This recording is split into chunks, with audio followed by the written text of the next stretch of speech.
bao nó tia cũ và tu sư mò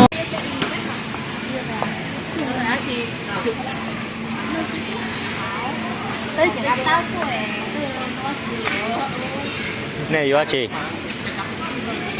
cái tỏ này muốn tỏ phải ra chơi cái thời đó thì nó mặc cái kia đây này.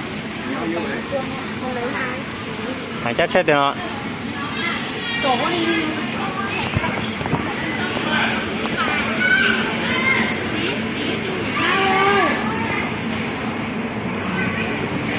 chắc chết nó tôi nhiều gì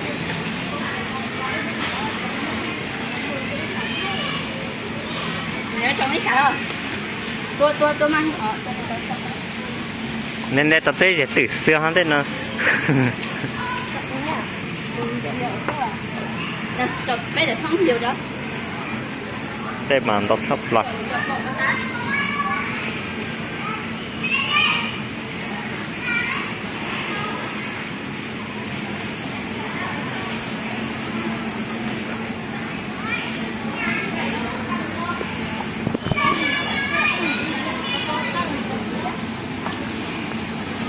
Sao?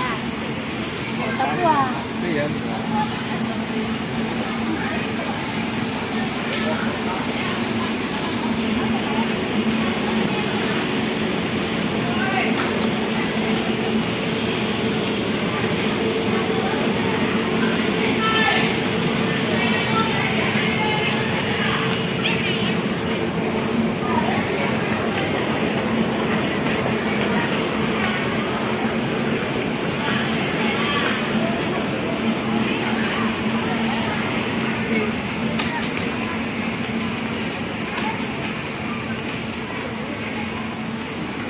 đây vô chỉ chắc chết rồi gì gì khởi chút thế nè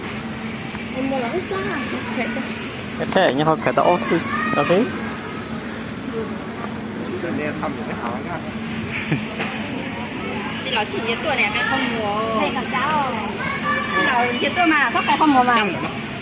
khởi vết chẳng sữa hao rồi mà Khổ khổ.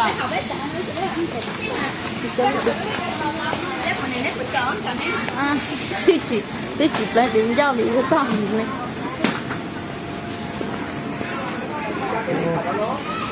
cho nó đã chia rồi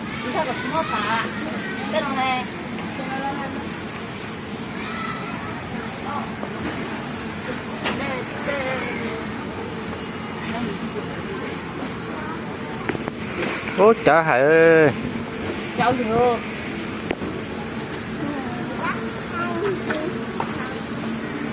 tôi cho hồ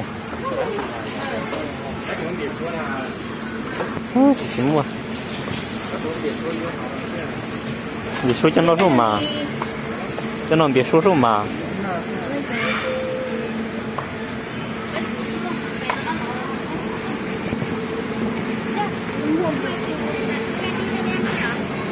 别子山nó tại chỉ chuẩn bị thôi mà mua bị số rồi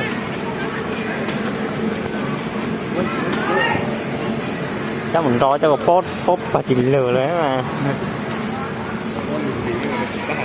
này dùng gì có ta bên nào rồi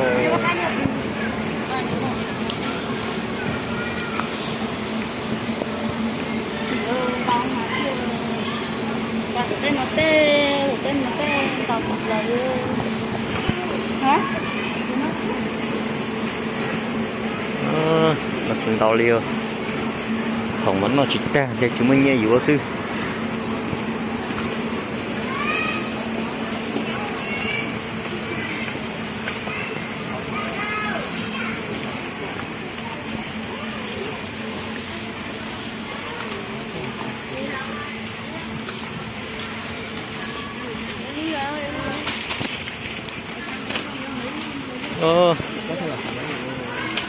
chỉ có trẻ cho mình cháu phước đây có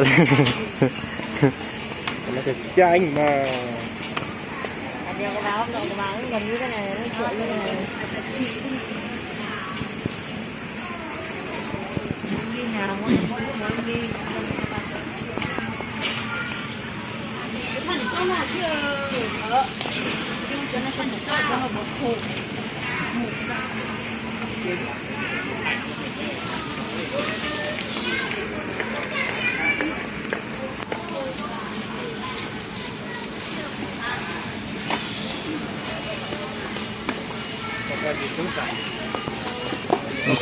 你得整个把豆摆到自己上面。 bà con cha nó làm gì nữa Tao sẽ trả những gì của mà linh mất không tin cho con á.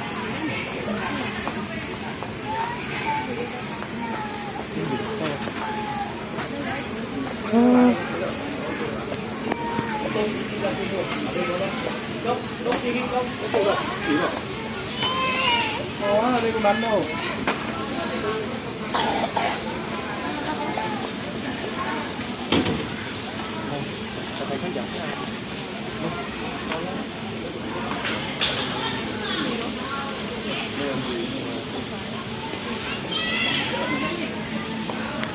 Kan giờ rung nè. Kan giờ con nhở. Ok.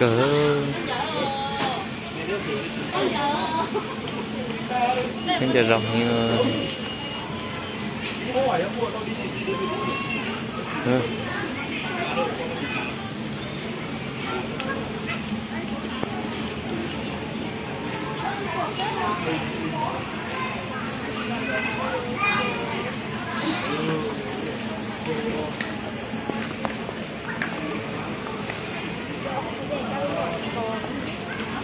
cha thì phải cành ơi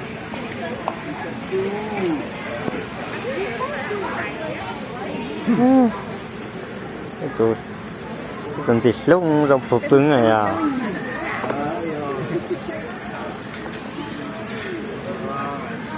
Có sự muốn của rất rong qua. Lúc khi tụi mình nhỏ bé xong cái nhau nào ha.就可以一个蹦上去。 Có sự của nó lo có sao? bây giờ cái cành chạy đây chị mà cho một quả nó phơi.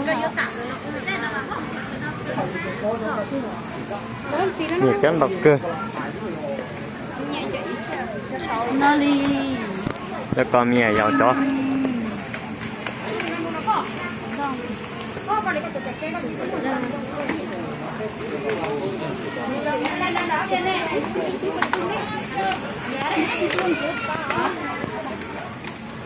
Năm mươi phải có bông, dạ. Bên nung mình xài lo rồi mà với lúc Nó mình đi. xài. Nó mà lì mẹ có lì hơn đâu mà. Nó còn mẹ thôi lại. mua này không Rồi cho tôi đi nó. số lắm Mua số đi. phải ăn cơ phải ăn đủ ăn cơ Đang ngồi dùng quá.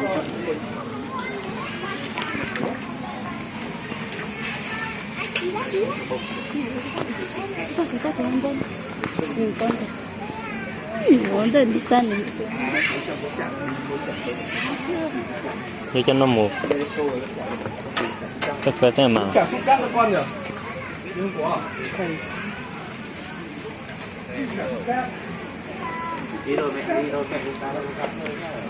Mất gì đâu.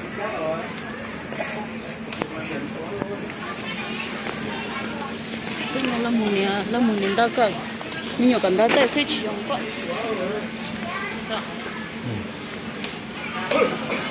Mà chút thèm. Trả theo nó sao?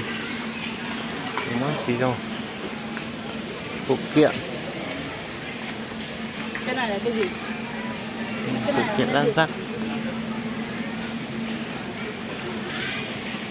Chuyện thì bắt lọc nhỉ? Ta chỉ một chút ăn thôi.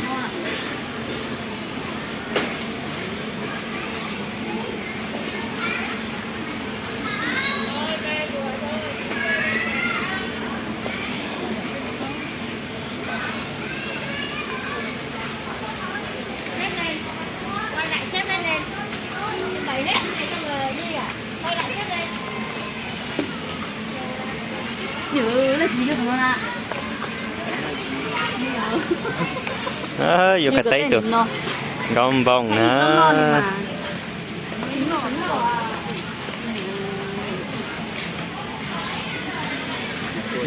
nó tôi từng thua nó còn bằng kê hay nó luôn ít bùa không đâu ốp buồn cái nó cái này nó dạ ra hơn bao nhiêu thứ nó sát thế cho nên ít bùa này được chưa ốp buồn nó chưa cái mua được đọc cả nó bán nó còn đáng sợ mình xuống bên dưới kia đi không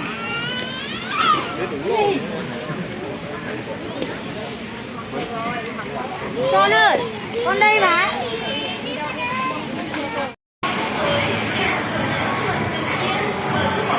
bây giờ thêm một từ múa bây giờ thêm một hao hết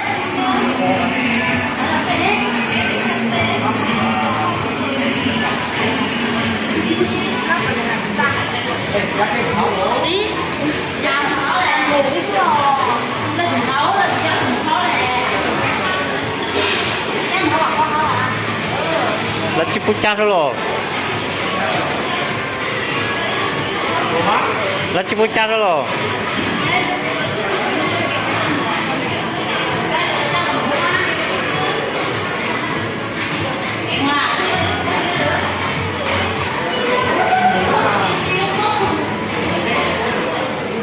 Ơi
chip bùa xưa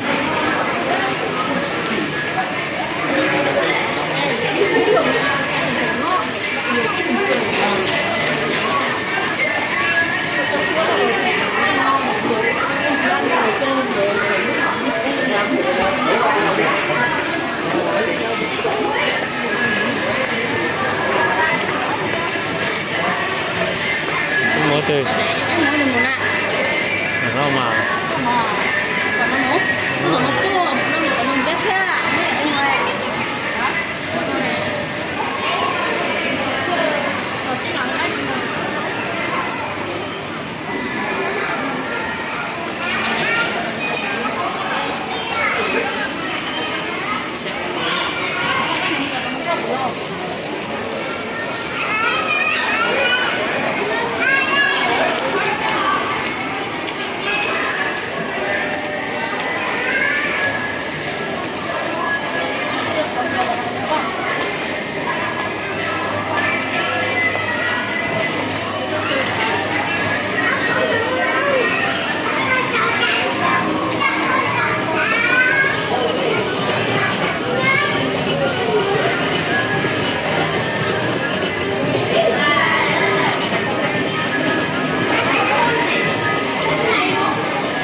có một lần đó ôi đây đây đây đây đây các cái con đang ở viện đấy bố ạ đây đâu đây nó nhanh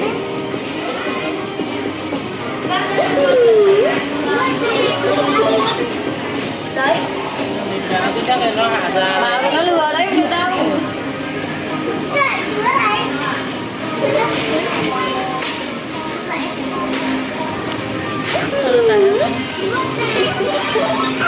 con chậm đấy tặng nó nào không được đâu bấm một con không được đâu